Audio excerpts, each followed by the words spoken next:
intervene, Tommy Asu.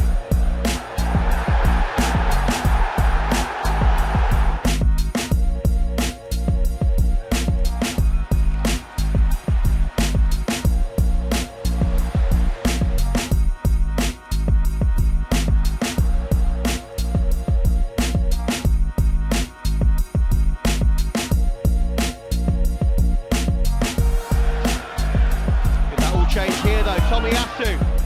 As far as Havertz. Martinelli! Oh yes! Put that on. It is fine! And it's Tommy Asu!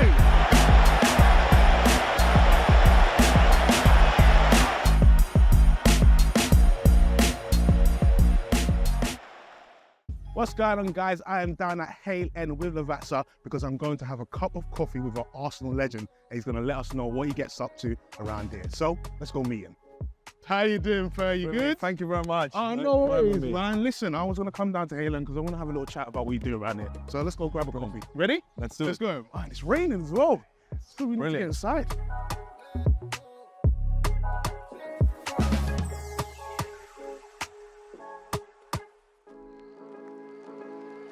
We've got our coffees, of course, everyone knows who you are, but what is your role here at Arsenal now? Yeah, I've finished my professional career 5 years ago, and this is my 6th season already as an academy manager. Yeah, it's a proud position to be in and a lot of responsibility. Do you miss playing? Not really. No? Not really, not really. No, I had a good time, 15 years in professional football. It's a long time, I really appreciate and I feel lucky to have that. I closed that chapter and now it's opening up a new chapter and trying to prepare the youngsters, you know, the future generation for their challenges. When you was, getting to the time of, I want to give up football, did you have a different idea to being an academy manager? Do you want to be a pundit? It's not easy for footballers to think about it, you know, you always want to continue going as long as possible. I was lucky to have people like Arsene Wenger around me who saw something in me. So he kind of went into that mode of, do you want to actually stay at the club? And I said, yeah, I'm really happy to stay here. And then he offered me that role. I remember I came in here for the first time, I think it was maybe like 2 or 3 weeks ago. And I remember I was watching the under-6 and I was like, these guys are actually incredible, man. The level, technical level of these youngsters is immense. You know, when we engage with them under 7, under 8 in pre-academy and then kind of getting them registered and ready for their first kind of official season as under 9s.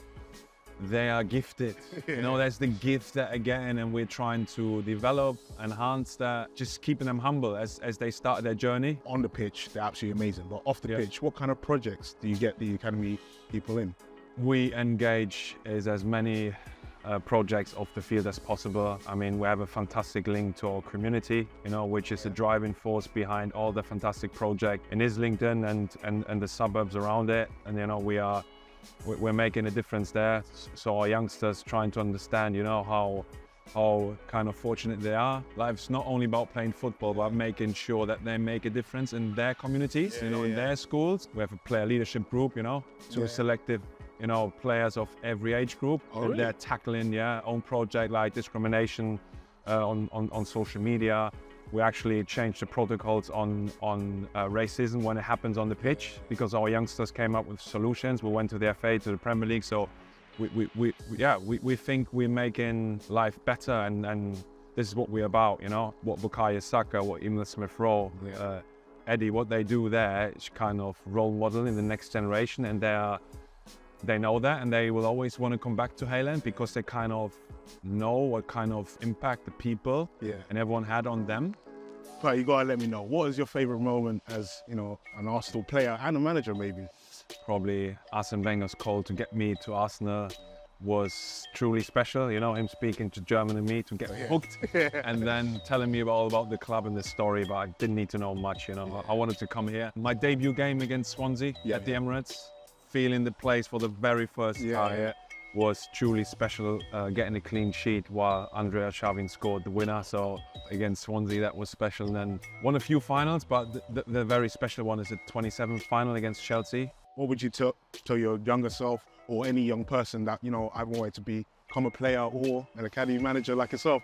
Do the miles, do the hours. That is so critically important. If you don't know what that means, ask the people who have done it before you. So don't be shy to ask questions to the people who you see being really successful. Ah, brilliant. Per, it's been an absolute pleasure talking to you and, you know, getting to know about your Arsenal career. It's gone from player to manager, absolutely crazy, and you're doing a wonderful job. Thank you. No worries, Thanks bro. for me. Thanks very much. Yeah. Thanks.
Levels each. Levels each. Shall we? Levels each. Let's do this. Levels each. Yep. Talking like that. 1, 2, 3, 4.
Welcome along then to the Breakdown Live here at Emirates Stadium, where Arsenal, we will be looking to go back to the top of the Premier League with victory against Luton Town. Adrian, Clarke alongside me in a rather breezy North London. It is breezy, yeah. It's not an ideal night for football, I've got to say. I used to hate playing in the wind. I didn't mind the rain at all, but if it's really windy, it can affect the spectacle. And I suppose that might play into Luton's hands, but nevertheless, we should have enough tonight, I would have thought, to get the job done and go back to the top of the Premier League. Yeah, I mean, we can see the flag behind you, the corner flag, kind of getting up in the wind. Have you recovered and recuperated after Sunday anyway? Yeah, I was quite chilled. I never felt like we were going to concede in the game. It was.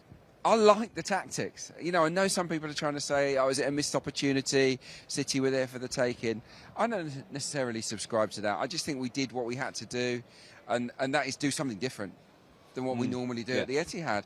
You know, they'd scored 4 and 5 on the last 2 visits. They'd pummeled us with us playing our own game. We had to try something else. And I'll tell you what, I have not seen many teams nullify Manchester City at the Etihad like we did.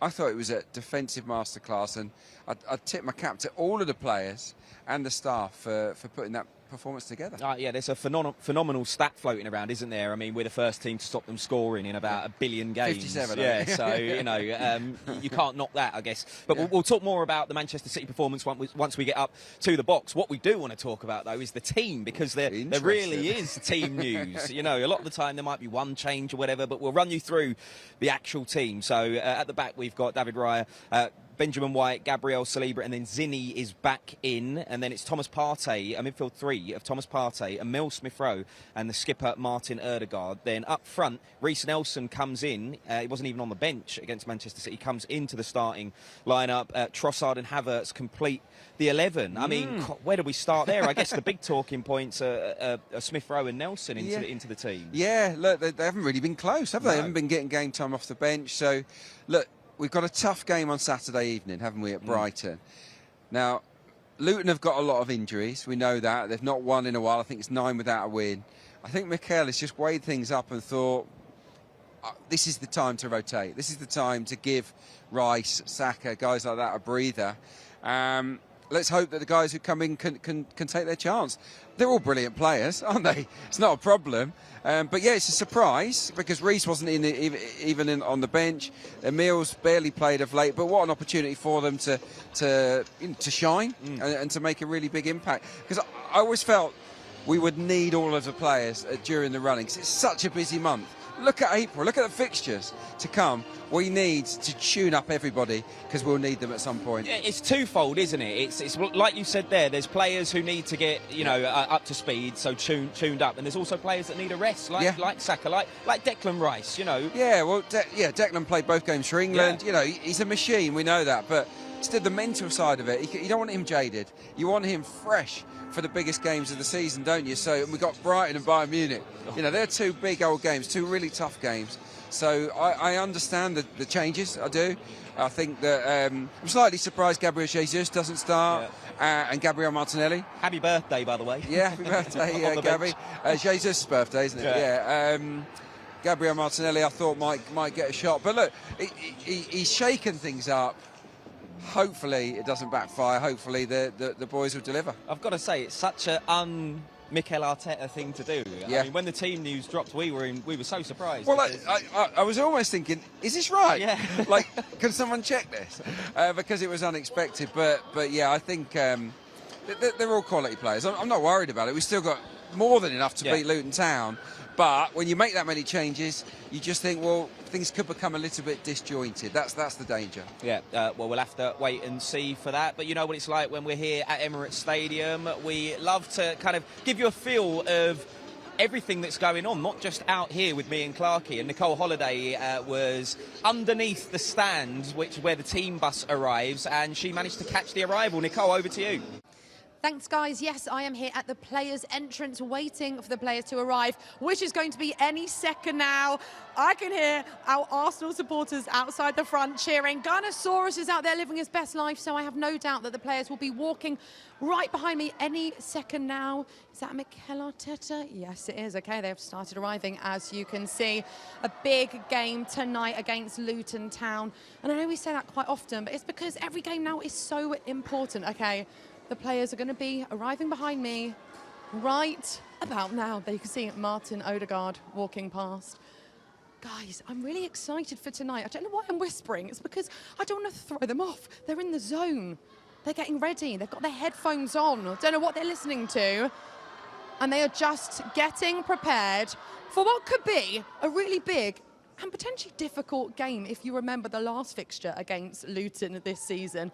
What a roller coaster of emotions that was. The rest of the players are just coming in behind me. Oh, Saka looks smiley, doesn't he? It's because he's feeling good. He knows he's going to score. The last few, okay, and now we've got the Luton Town players coming in. All right, I'm going to head off and get ready for the game. Guys, back to you.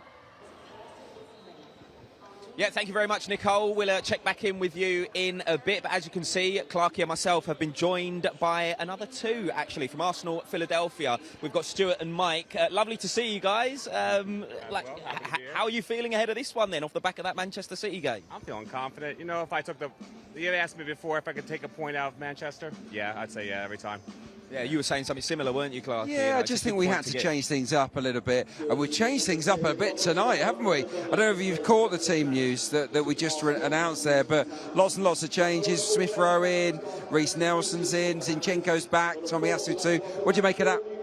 I'm really happy with the lineup. I think we'll match up well with Luton. I think Partey and a lot of the other guys could use some game time anyway. You know, definitely a little rusty after coming back from injury, so I think we'll match up well. Yeah, it was an opportunity, wasn't it? Yeah, a big opportunity for these players coming in. But tell us about you guys, how you got started, you know, and how long you've been going. We just did our 20th year last year, so I guess we're 21 years now at this point. We always have representation every game here over. It's great. And in the summer, we have Arsenal coming to us in July, yeah, so... We were going to move on to that. I mean, you know, maybe you can host me and Clarke. Yeah. Hey, look, with the quid pro quo, right? Is that what they say? Yeah, you've got to help us get a ticket. We haven't got one yet, have we, Nick? We're trying to work hard on making that trip. But yeah, I mean, it's going to be quite exciting, isn't it? You know, having Arsenal in your own backyard. Absolutely, we can't wait. You know, we've got 600 members now, and it just keeps climbing, and there's a lot of excitement about the team.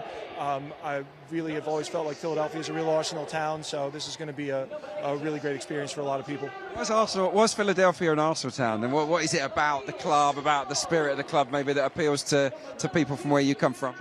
You know, when I became an Arsenal fan, it was 1995. I was here from Philly, and I was going to uni, and I didn't know anyone, and I connected with Arsenal fans. Somebody brought me actually to a different match, to a Chelsea match, but Arsenal was the away side, and I saw the away supporters, and I was like, I saw the passion, I saw how they just were just so in anguish over every moment of that match, and I was like, that's Philly. That's how we are in the stands at the time, Veterans Stadium, and I was like, those are my people. And I went to Highbury 3 weeks later and never looked back. I mean, the connection was amazing. Love that. Yeah. That's what football's all about, though. Yeah. You know what I mean? A sense of community. Exactly. Having said all of that, though, what's the score going to be tonight? We couldn't have you on without getting some kind of prediction from you both. You know, Luton scored the most on us all season, I think it is. I still see us doing well tonight. Let's say 3-1 Arsenal. Yeah. I like that, 3-1. Oh, you are talking to one of the most superstitious Arsenal supporters. I'll say 2-0.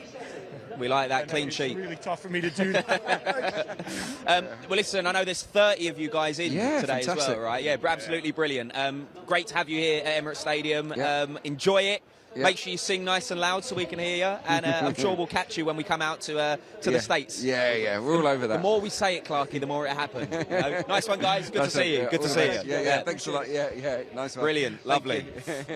Confident then. So we had a 3-1 there and a 2-0. We didn't want to jinx it, did he? No, Just didn't want to sort of say too much. But I think no matter which starting 11 we put out, we've got to be overwhelming favourites to beat Luton Town. They've got a lot of injuries themselves. They're nowhere near full strength. So, yeah, I'm looking forward to the game because we're going to see something different and something very, very different from what we saw against Manchester City. It would almost be like a different sport tonight. Chalk and cheese, that's for sure. Right, we're going to head upstairs shortly, but just before we do, we've got to get Clarke's question in for you. It's an easy one today, Clarke, an easy one. Yeah. So, in honour of Arsenal Philly, who we were just talking to, who was the last US international to play a competitive match for us? Okay, the last US international to play a competitive match for us. While you have a think about that and whilst we head upstairs, we're going to hear from the gaffer now when he sat down with the press ahead of this one. Morning, Mikel. Morning. Just want to start by asking an update on Bukayo Saka. How's he after the game on Sunday?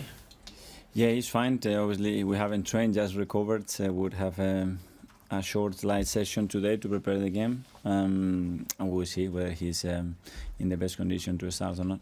The fact you've got 8 games coming up in April and another game on the weekend, is this an opportunity to potentially give him a little bit more time to recover tomorrow? We're just thinking about Luton, prepare the game the best possible way and then the right to beat them.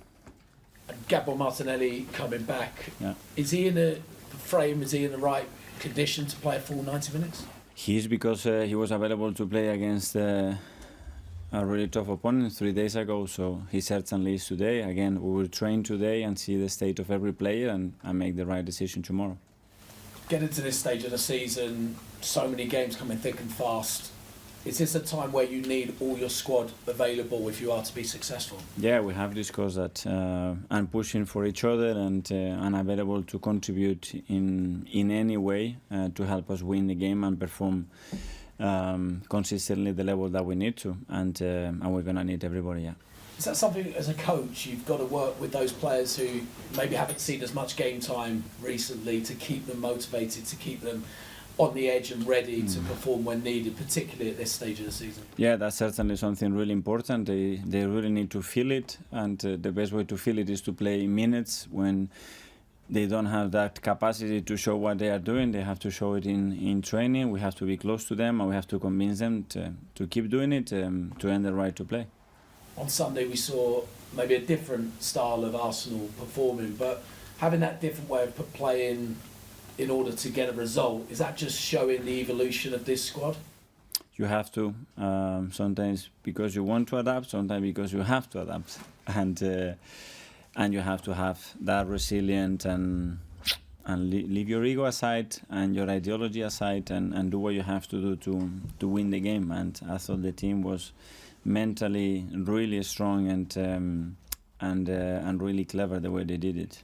We talk about the strength mentally the players have got. I think William Saliba and Martin Odegaard spoke after the game, said they weren't satisfied with just a point. What have you done as a coach to change that mentality and push that mentality in these players to never be satisfied with a point at Manchester City, a place where it's been a bit of a struggle in recent years? Oh, because you prepare the game to win it, and when you feel that you have what it takes to go there and win, and you want to do it, and you're not satisfied. But at the same time, you have to understand how you're growing as a team and be smart enough as well in certain moments to accept something else. And finally, for Luton next, have you got good memories of that game in December, 97th minute winner? Especially how tough it was to win, how difficult they have made it for every team. Big compliments to Rob, the coaching staff, and what they have done as a club is an amazing journey. I think they deserve more credit than any other team in this league. How they've done it, what they transmit as a team, and what they generated, and it's going to be a really tough match tomorrow. Because Rob said after that game, he said if it was him in that position, he'd have been crowd surfing. Yeah, it was really emotional, and the way we celebrated, it tells you the difficulty of the match and how much we had to fight to end the point. So we know what we're facing tomorrow. Thanks, Mikel. Thank you. Hi, Mikel. Hi. There was a lot of praise for William Saliba after the game on Sunday, Gabriel as well. When did you first see them as a duo that can work on the long term for Arsenal? When I decided with Adrian and the club to send Willie to Marseille. On that moment. Could you No, I'm just joking. You just feel it when you see the partnership, and sometimes there is that chemistry between two players that they complement each other. They are so happy to work with each other, to work for each other, and it just flows, you know. And that happens, and I think they really enjoy playing together. And again, they've been really good. You go from playing Manchester City to playing a team that's fighting to stay in the Premier League. How different do you approach these two games? Well, we're going to be needing even more. It's after 2.5 days.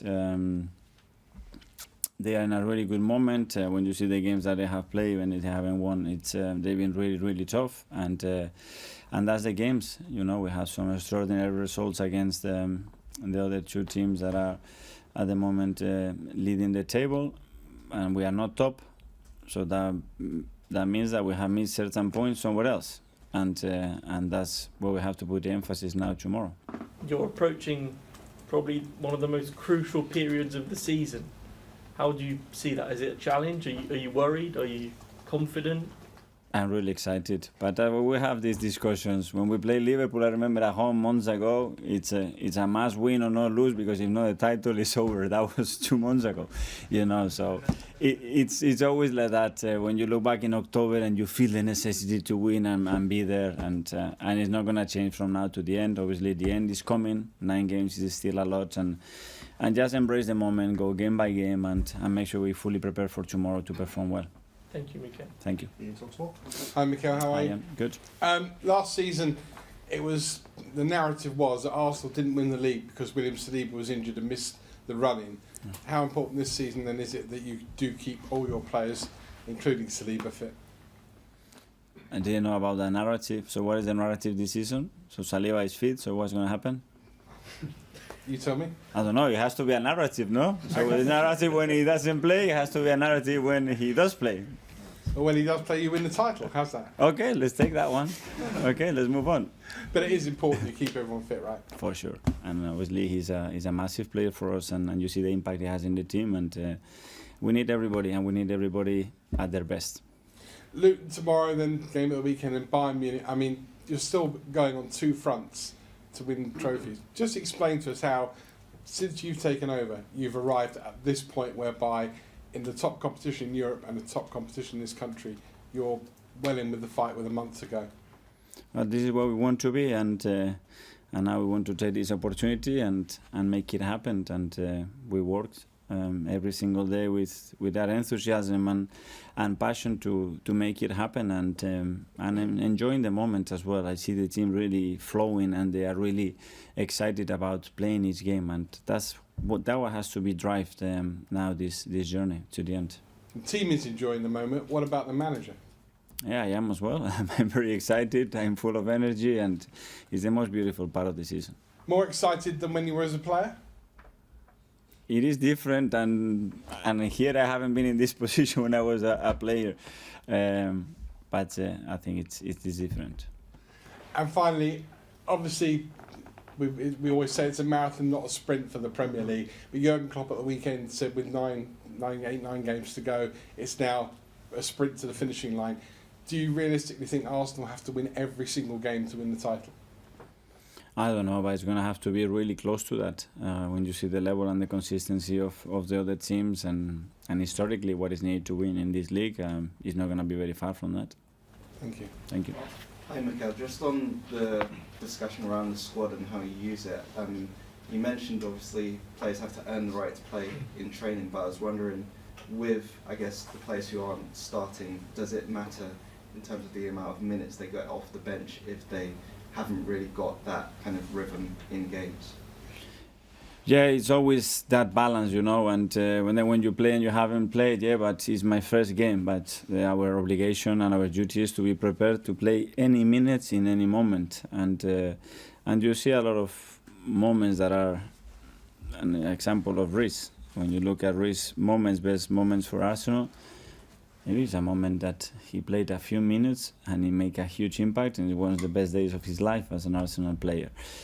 Nobody remembers if he started or he was off the bench, and a lot of examples are like this in world football, in the history of this sport, when a lot of players make the impact in the particular. Sometimes you just need a second to change the history of a football club. You just need 100 minutes to play football. Yeah, we made it to the milestone and the atmosphere. It's absolutely electric up here, Clarke. We love that. This is what 0-0 draws does to. Yeah, I mean, we didn't use up a lot of energy like this at the weekend, but like, we're feeling good tonight, aren't we? So yeah. Great studio audience, and yeah, hopefully a top show. Yeah, brilliant. And we'll get the thoughts of some of our studio audience throughout the show as well. We, of course, love hearing from you, so when the mic's floating around, just grab it. But before we go any further, I don't know if you heard Clarkie's question. If you didn't, in honour of Arsenal Philly, who are in the building today, we were just talking to them downstairs, who was the last US international to play a competitive match for Arsenal. Quite an easy one. Too easy, wasn't it? Too easy. You know, anyone want to shout it out? Matt Turner. There you go. Yeah. Someone chucked in Balogun, and they were like, "Oh, did Balogun play?" But no. Balogun's been gone for a little while. Yeah, so Turner, there you go. Right, if you want to be part of the My Arsenal Rewards crew in the box at some point in the future, all you need to do is redeem the voucher, which will come up on the screen at some point. There you go. You guys in here can do that as well. 200 points. Come on. 200. That's big. That's unreal. That is generous. Yeah. Massive. We love that. Right, anyway, let's get on with the show and get our first guest on. He's someone who you can regularly hear commentating on games now as part of Sky Sports here in the UK, but he's very used to banging in goals for the Arsenal. Let's hear it for Alan Smith.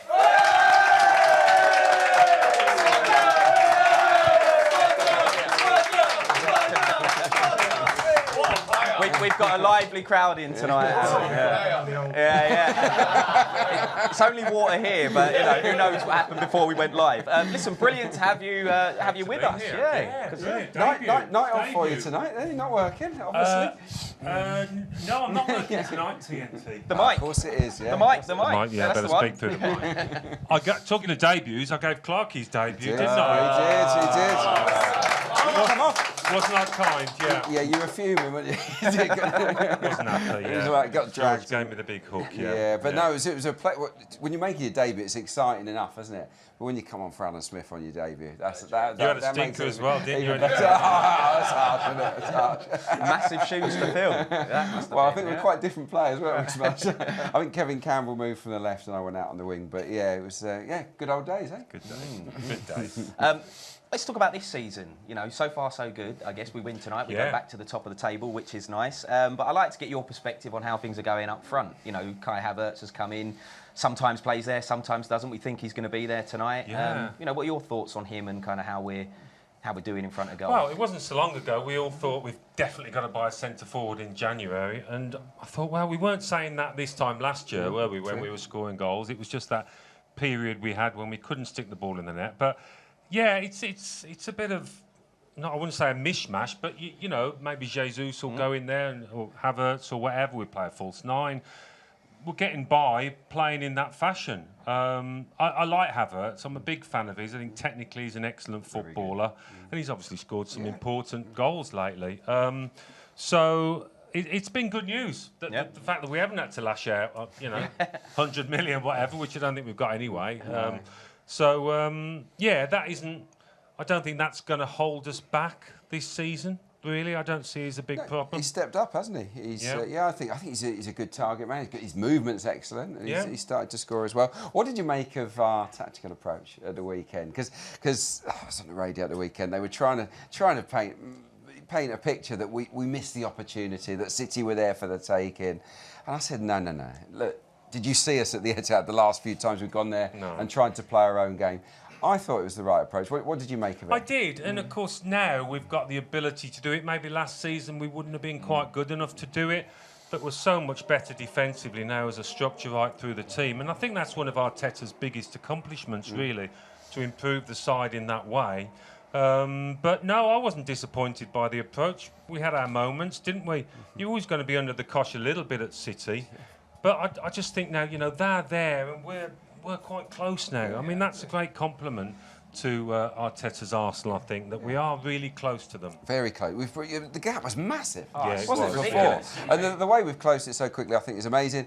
Backs to the wall efforts, you were used to that as a player, famously, obviously, in Parma. Yes. When you scored the winning goal, even in the 1989 at Anfield, you thought it was a rear guard action, wasn't it?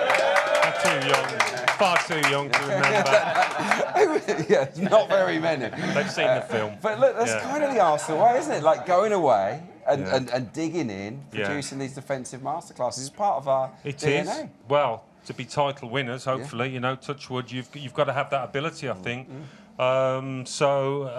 We've beat them here, we've drawn away, so obviously I saw Odegaard in the programme say we're top of the mini-league between the three sides, which doesn't win you any prizes, but it does show that, you know, definitely. Because we never would have been top of that mini-league a couple of years ago, that's for sure. Right, when we have ex-players on, Alan, we love to get a five-a-side from them, of players that they played with. Feel free to include yourself or not. You know, it's totally up to you. Oh, God, I'm captain. Right, okay. Love that. Yeah, they just sprung it on me over there, actually, so I thought, I mean, I've got to have Dave Seaman, I suppose, in goal, because a lot of people don't pick a keeper, do they? So many of the players we've had have just gone for rush goalie. But, yeah, Dave, he quite fancied himself as an outfield player. On the rare occasions we had a five-a-side with George Graham, he'd come out and have a little shimmy.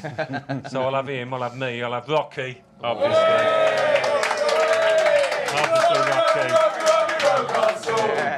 I'll have Merce, my favourite strike partner, and we'll have Baldy at the back kicking everyone. Yeah, I love it. It's a good team. Well, listen, before we talk about the other reason why you're here tonight, we wanted to get a minute to win it from you, which is kind of the minute that the first goal is going to go in tonight's game. Theo Walcott got it on the nose. That's why he's at the top with 0. So, what minute do we think the first goal is going to be scored? I'm going to go 35th. That's shrewd. It could be shrewd, that. Playing hard to get. Yeah, a little bit. We'll think it's going to be, you know, A few new straightforward. faces in there. Yeah, it might take us a while to find that fluency. Yeah, have we seen the Arsenal team? Yes, Some lots of changes. Lots of changes. Thomas Partey's come in. Emile Smith-Rowe's in the midfield with Odegaard and Partey. Trossard is in, isn't he? Yeah, Trossard's on one side, Nelson's on the other. Nelson is in. Oh, okay. And Kai Havertz is up front. So there's no Rice, there's no Saka. Yeah. Zinni's in as well at left back. No Martinelli. So, no Martinelli, no Jesus, no. No, I thought you'd make change. To be fair, Luton have got a lot of injuries, haven't they? So, you know, it's going to be tough for them, but they always give it a go. They've scored the first goal quite often, as they did at Spurs, but I'll go for a stubborn performance by them, but we make the breakthrough after 35 minutes. Okay. Well, as I say, the other reason why you're with us tonight is you're joined by David Rocastle's children, which was so it was a really nice moment just then. So let's welcome Melissa, Ryan, and Monique onto the show.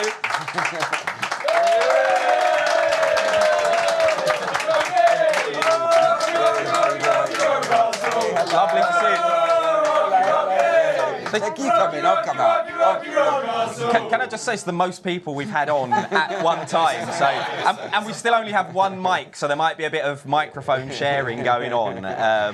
Go on, Ryan. But yeah, Ryan, I guess we'll start with you. It must be, you know, so nice on the anniversary. It was on Sunday when we played Manchester City of your dad's tragic passing. But you know, he's adored by so many people still to this day. There was a banner at the Etihad as well. His name was sung. We just heard it here. You know, how does that make you feel to know that he meant so much to so many people? Oh, so proud, you know. I mean, he also played for Man City as well, and I think my sister was there, and she said they gave him a nice round of applause. But of course, Arsenal was his club, and. I think he would be over the moon, like to know that people like still sing his name.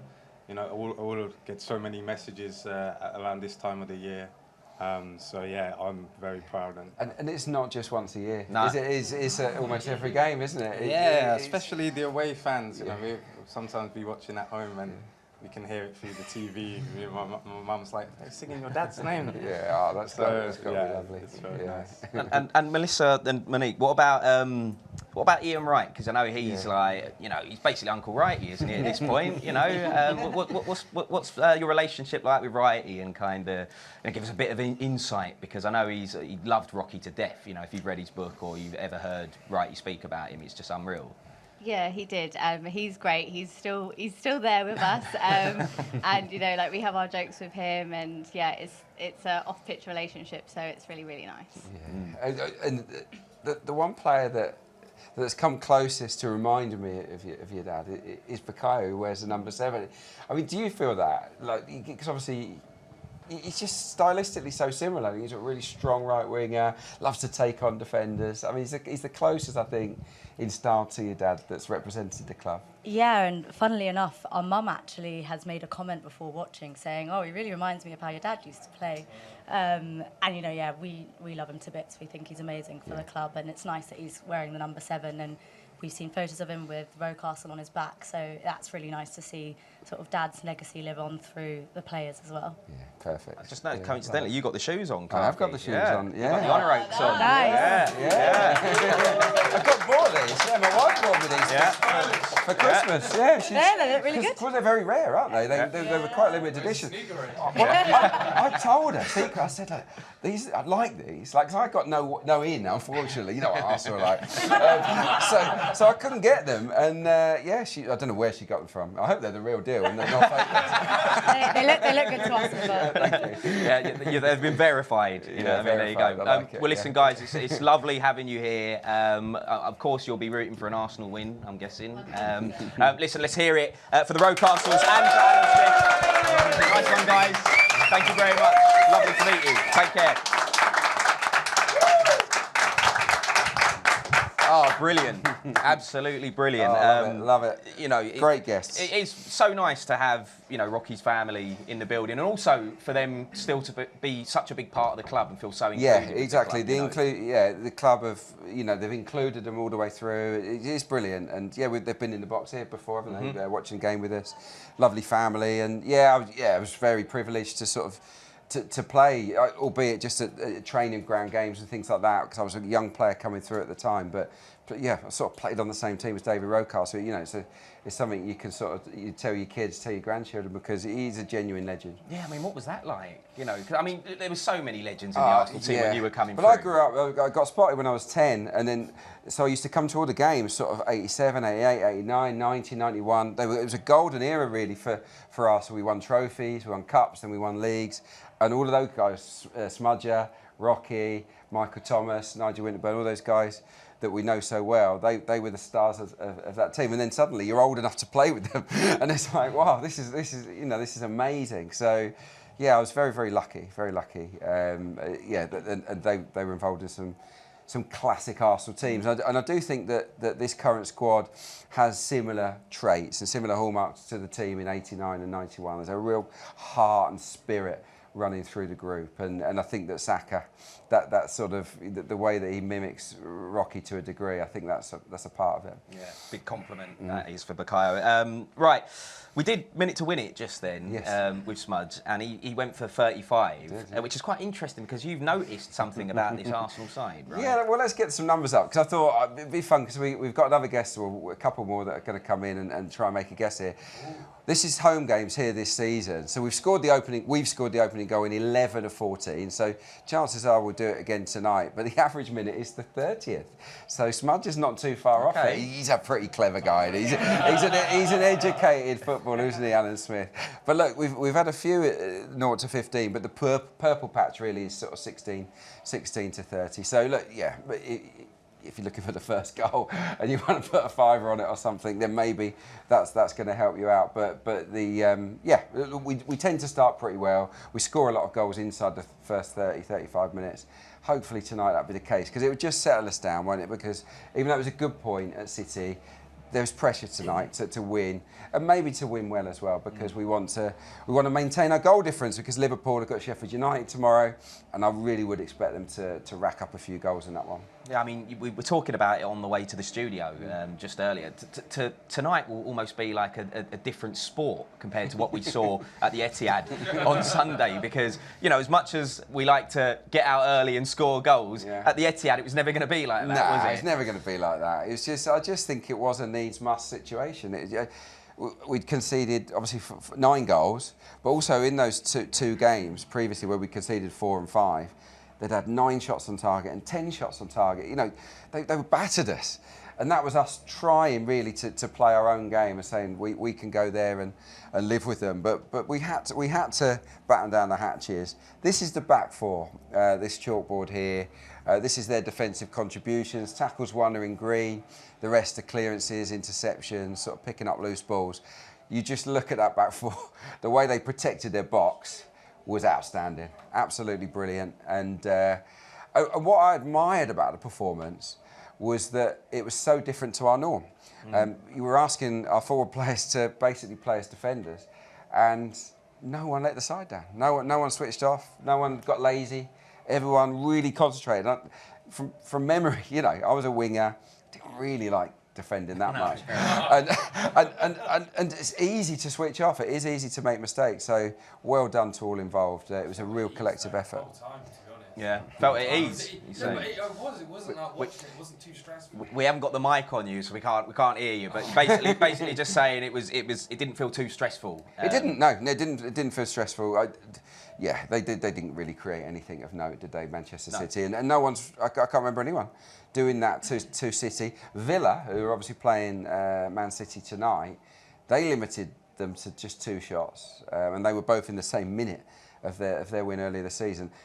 They limited them to nothing at home, but no one really does it at the Etihad, so I was really impressed. Yeah. And I love the tactical fouling. Yes. I loved it. Yeah.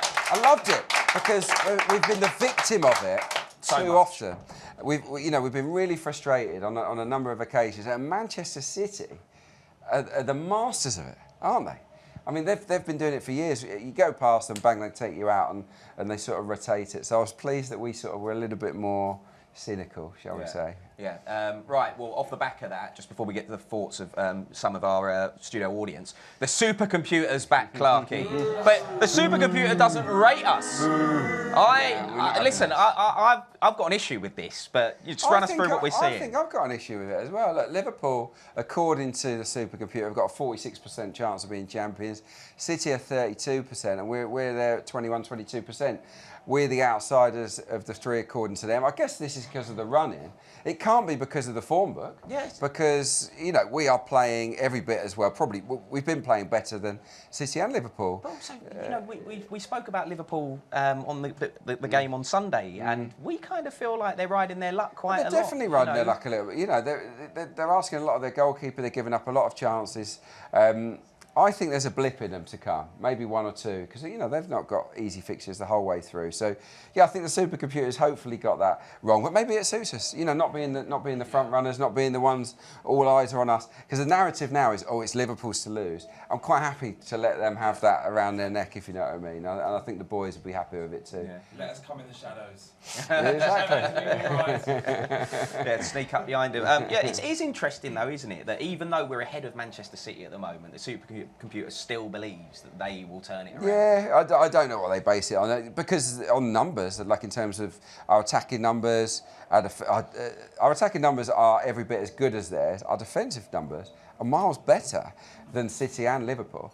I mean, the expected goals against is like off the scale better. I think ours is about 20, and then they're Liverpool, City are in the mid-30s, and or late 20s, and Liverpool are in the late 30s. So it's a huge gulf in terms of the chances that we are not allowing the opposition. So look, it is what it is. We just got to crack on, haven't we? And we've got some tough games, but the fact that we went to City and produced that display gives us encouragement, in my opinion, that we can go to Spurs and win, that we can go to Manchester United and win, go to Brighton and win. Yeah, I believe we can go anywhere and win. You know what I mean? I look at it and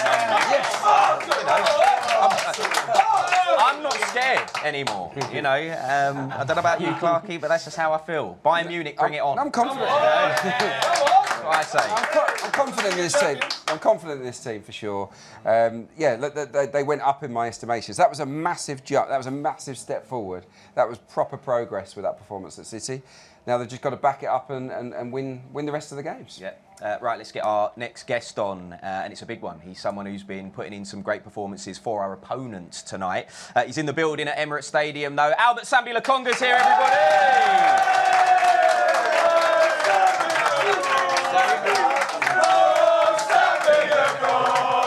They love it!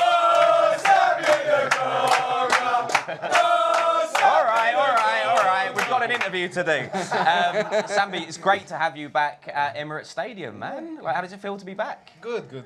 You know, it's a nice place, nice people, so happy to be back. Yeah. It's been going well for you at Luton, I think it's fair to say, other than the injury that's happened recently. But before that, performances have been great. How have you enjoyed your time there? A lot. I've enjoyed my time there. You know, good people, good staff. We're fighting, you know, to stay in the league. And we still have some game to play, so we still have some work to do. It's a good experience going out on loan, isn't it? And challenging yourself in a different environment, playing with different players, a different style of football. How have you found, you know, the different expectations at Luton Town? We got some. I don't know what's going on behind us. He's loving it. But how have you found playing a different style of football under Rob Edwards? Yeah, I think, as you said, it's a different style of football, but what is important is for us to win, you know, to try to win game after game. But I think to play for Arsenal, the pressure is different than Luton, but it's a good place for me to be there and to play game after game. And it will improve you as a player, won't it, surely? Yeah, of course. I think what I needed was to play and to get some minutes, so it improved me as a player.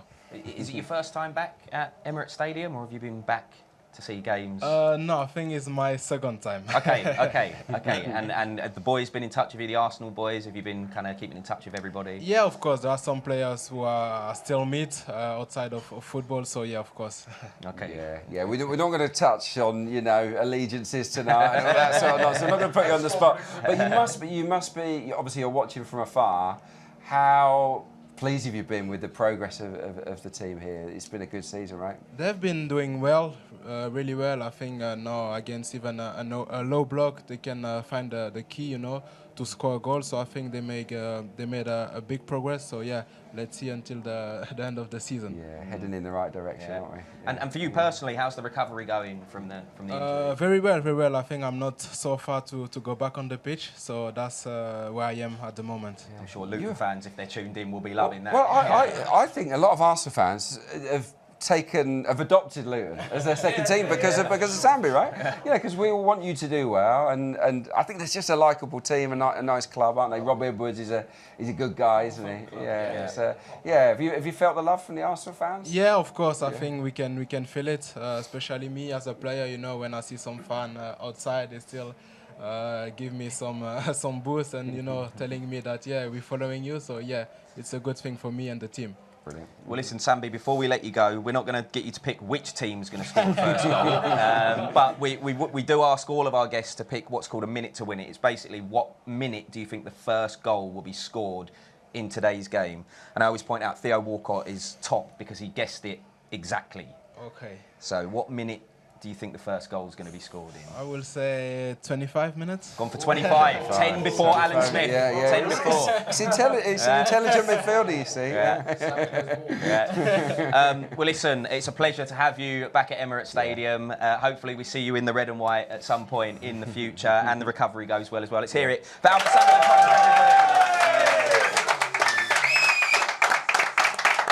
Great to have Sambi back. He's a nice guy, isn't he? He's a nice chilled out guy, and look, he's played well. He's played really well for Luton, and that partnership with Ross Barkley was terrific before he got that injury. You know, together they helped sort of play some much better football than they had been before. So I think he'll come back a better player. Yeah. Right, we've got loads to get through, so I'll have to power on. We can't forget last time out against Luton. I mean, what a game that was. You know what I mean? I don't want this much drama tonight. Is this the moment at the end? I think this is it. We're not showing you all the goals. They scored obviously from a couple of corners. Adebayo isn't playing. He's out for the season, so that's a boost for us. But great cross from Martin. Yeah, that was. Was anyone in the away end? Anyone in here? Yeah. Go on. Well, tell us about it, Dan. Yeah. Well, so I was actually, before the season started, I was like, there's 2 grounds I want to go to away, and one of them was the Kenny. I wanted to go. It was match day. I was getting ready to go downstairs and watch the game. I got a call from my friend saying, "Can you get to Luton in about an hour?" I was like, "Yeah." He goes, "I've got a spare for you," and rocked up, walked through the terraces.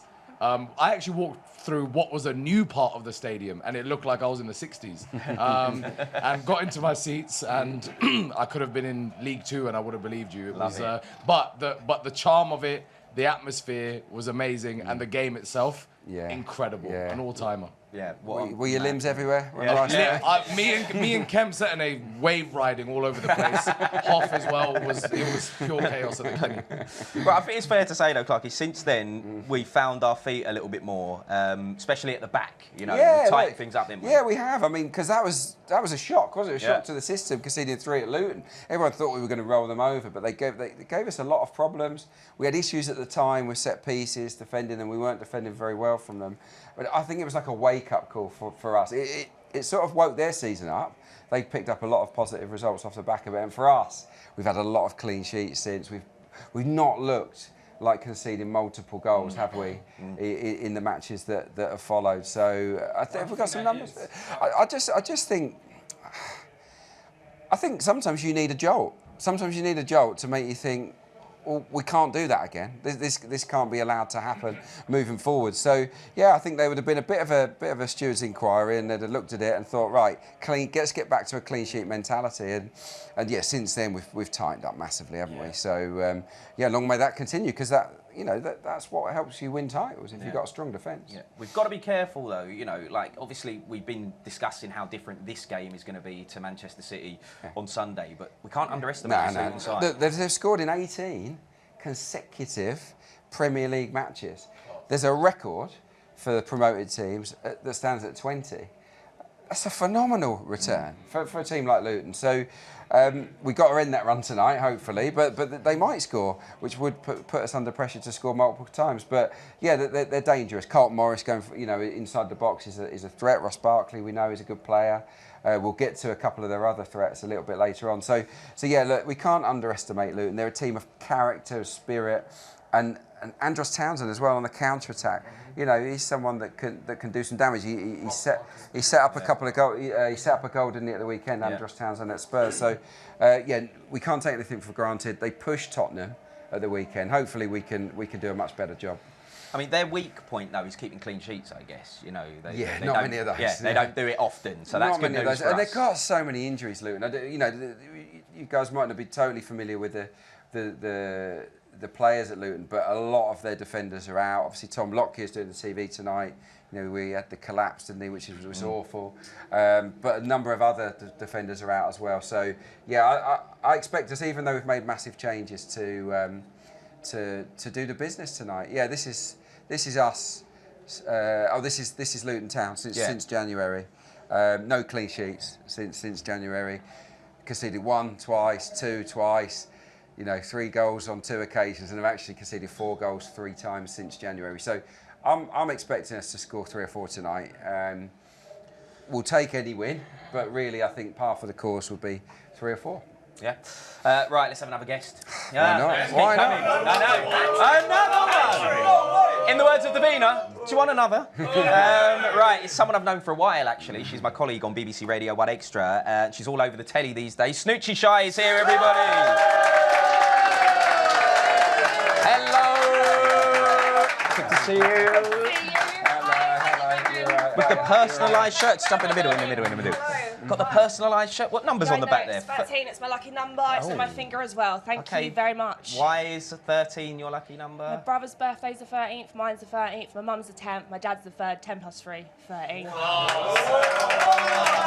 Anyone would think she's been asked that question before. Yeah. Well, actually, it's the first time, but, you know, it's true. The breakdown. Right, so tell me about Arsenal then. How have you ended up becoming an Arsenal fan? What's the deal? My dad basically said to me that if I wasn't an Arsenal fan, he would get rid of me. Okay. So, Similar story yeah, for a lot of people here. Yeah, he basically told me it has to be Arsenal. I've already FaceTimed him and let him know that I'm here as well. He was very proud of me. Is it your first time here? No, or? I've been to Arsenal games before. I've been to Arsenal games with my dad. Okay. I actually FaceTimed. It's his birthday, and he's very angry at me because I You let didn't him bring in. him? Yeah, I know. Where is he? It's his birthday. Dad is in Hertfordshire. But yeah, he's literally. Thank you. Timmy's just cussed me out. So yeah, we've got some issues later. It's fine. And in the posh seats as well. That would have been lovely for his birthday, you know. I know. I just Oh well, hopefully he still loves me. It is what it is. Yeah. Any favourite players? Favourite players? I'm going to go with Declan Rice. Do you know what I mean? We like Declan Rice, we love the header. Do you know what I mean? So there we go. Hopefully, you know, when he comes on the pitch eventually, we can get the header against Luton again. Yeah, okay. Why I like not? That, yeah. Should we do a minute to win it? Okay, yeah. Do you know what it is? No. All right, well, I'll tell you. It's But pretty I'm in simple. it It's pretty to win simple. Basically, you have to predict the minute the first goal is going to be scored in Okay. today's game. What minute Right. do you think it's going to be scored? Theo Walcott's top, because he got it bang on, basically. Okay. What minute do I think someone's going to score a goal today? First goal. Ooh. 30. Yeah, do you know what? Bun it. Yeah, you're right. 13. 13! Why not? 13! We like that. Well, listen, Shai, it's lovely to have you in. It's Thank weird you seeing for you having here me. because I I normally know. see you at the other place, but Yeah. you know. Normally on a Friday night. If we win, you're welcome back. If not, I'll never see you here again. Okay, thank you. That's all right. Let's do Shai. Bye, guys. See you later. Bye. She's got a lot of energy. She like that all the time as well. Yeah, all Love it. the time. She was. I'm a celebrity. She did smell nice. Didn't she? All right, you lot. In case you missed it, everyone's saying the room smells a lot better now. Doesn't say much for Smudger, does it? Poor old Smudger. Right, as I say, we've got loads to get through, so let's do the number. Right, let's Okay, just all go right, into the number now. And Yeah. our number's the number 27. Yeah, like, so just a little bit different this one. It's his birthday, Gabriel Jesus, 27 today. So, look, he could become the first Premier League player to score on his birthday for two different clubs. I think 3 years ago he scored on his birthday on this day for City. So, yeah, good knowledge. I like that. Yes. Hopefully he'll come off the bench. I mean, and score, but yeah, I'm a little bit surprised he doesn't start.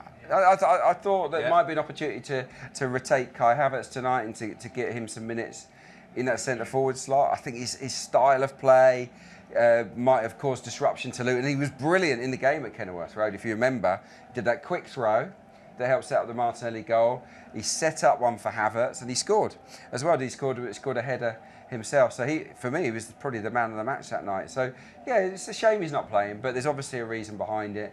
Maybe we'll see him start at Brighton. Who knows? Yeah. I was surprised as well. I said to you, he's not started many games lately since he come back from injury. I know he started against City, but I thought he would start. Could I just ask, whoever, has anyone got the mic? Yeah, here we go. Would you start him against Bayern Munich? Jesus? Yeah. Absolutely. Champions League, you have to start Jesus. Personally, I would have him up front. I would actually go similar to kind of what we did with City, but I'd have Jesus up front the first time, and then I'd have Havertz in the midfield with Rice and Ødegaard. I think you need you need the physicality against them, but you need the trickiness of a Jesus to get in between. So firstly, rest him. Jesus, he can come here and do a performance, but I'm actually more interested to see what Nelson and Smith-Rowe can do. This is their moment. Yeah. They have to perform. They have to perform. With Havertz as a target man, Smith-Rowe can make the runs off of him. So I'm expecting a good, tight performance because it's going to be very tight. They're going to make it very difficult, Luton. So it's about how we control those little transmissions and little transactions. In a box and. We've got to be quick. We've got to be quick with it. That's the main thing. Yeah, agreed. Something else we've got to be quick with is hearing from Nicole Holliday. She's been out and about, and she's got the question of the day. Thanks, guys. Yes, I'm right outside Emirates Stadium, ready for this evening's game. Now, we have the question of the day. You might remember last time Arsenal faced Luton Town, Declan Rice got that incredible last-minute winner. So today's question is, what is your favourite ever last-minute Arsenal goal? Come on, let's go. Hello, girls. Can I ask you a question? Yes. I'm glad you said yes. What is your favourite ever last-minute Arsenal goal? I know there's been quite a few, but what's been the best one? Martinelli against Manchester City. I love that you just said that at the exact same time. That was beautiful. I mean, Martinelli is amazing. Who's your favourite player? Saka. He's so good, isn't he? Oh, you like Odegaard as well. And do you think we're going to win tonight? Yes. Yes, come on. Thank you so much. Enjoy the game. Bye. Oh, I love that. That was so in harmony. Hi, can I ask you a question? What has been your favourite ever last-minute Arsenal goal? Oh, putting you on the spot. Last season, Nelson's in Bournemouth. That was unbelievable. Do you remember how you celebrated? Did you just go wild? Yes. Just amazing. And you feeling confident for tonight? Yes. Probably the Aston Villa one, where the keeper went in our box and then got played through to Martinelli, just ran on and scored. Do you remember your reaction to it? Oh, I was running around in my front room just going mental. Oh, I love that. Has that been your favourite as well? To be fair, I was very young at the time, but Michael Thomas all day long, every day. You know, I can relive that, go and watch that go back to back all the time now. I was very young at the time, but I still, it's my probably earliest Arsenal memory as a young kid. I love all of this gear, by the way. Full Arsenal merch. Question of the day. What's been your favourite ever last-minute Arsenal goal? That's hard, but probably this season against Manchester City, Martinelli. That was a good one. And is it your first game at Emirates Stadium? Yes. You must be so excited. Yeah, I am. And we're going to win, right? Yeah. 6-0. Oh, 6-0. I love that. Fingers crossed. Reece Nelson against Bournemouth. That was so good. Is that your favourite as well? No, probably the Nketiah against Man United. Oh, okay, love it. Do you remember your reaction to it? Yeah, run around the living room. And is this your first ever time at Emirates Stadium? Yeah, it is. How are you feeling? No words. Oh, I love that speechless. Well, hopefully we'll get a win for you guys. Are we going to win? Yeah! Come on. Yeah, thank you very much, Nicole. It's funny because whenever she's out there with that camera and that mic, people flock to her like sheep. It's unbelievable. Right, anyway, there's a light show happening behind you, Clarke, which means we are moments away from kick-off. We need to get a danger man for Luton. Yeah, I'm going for Alfie Doughty. He's the wing-back. He's got 7 assists this season. He, as you can see here, he creates miles more chances than anyone else. Ogbene's out at the moment. Barkley plays. So look, he's way ahead, mainly because of set pieces. He's got a great left foot, but he also whips a good ball in from the left-hand side. I think a lot of his assists, almost all of them, have been for Carlton Morris. So we've got to be careful of that connection tonight. Yeah, key man for us? I'm going to go with Thomas Partey because I think he's back and he looks sharp, didn't he? Because he looked off it, let's be honest. He looked off it when he first came back. He looked more like his usual self against City. And I want him to go through the gears tonight. I want him to own the game, absolutely dominate that midfield, dominate Ross Barkley, and he can be the guy that just feeds it to our array of forwards to go out and make things happen. So yeah, we need a good performance from Thomas. Nice. Players just making their way out. So let's get a quick stat trick from you before we get to our commentary team. Yeah, look, Luton have taken just 4 points from 24 available from evening kickoffs in the Premier League this season. So yeah, on the night games, not so good for Luton. Look, we've won all 5 of our league games against promoted sides this season. We've scored at least 3 goals each time. So that sort of ties in with my 3 or 4 prediction. And Luton have conceded at least twice in each of the last 11 away league visits to us, losing the last 10 in a row. You're going way back though, for when the last time that Luton came here. Luton haven't been to the Emirates Stadium to their first visit. So look, it's going to be an interesting game. Hopefully we turn it on and produce a handsome win. All right, Clarke, thank you My very pleasure. much. Thank you to our audience. We'll be back at half-time, of course, but Arsenal against Luton about to get underway here at Emirates Stadium in the company of Perry Rose. But first, Dan Roebuck, all yours.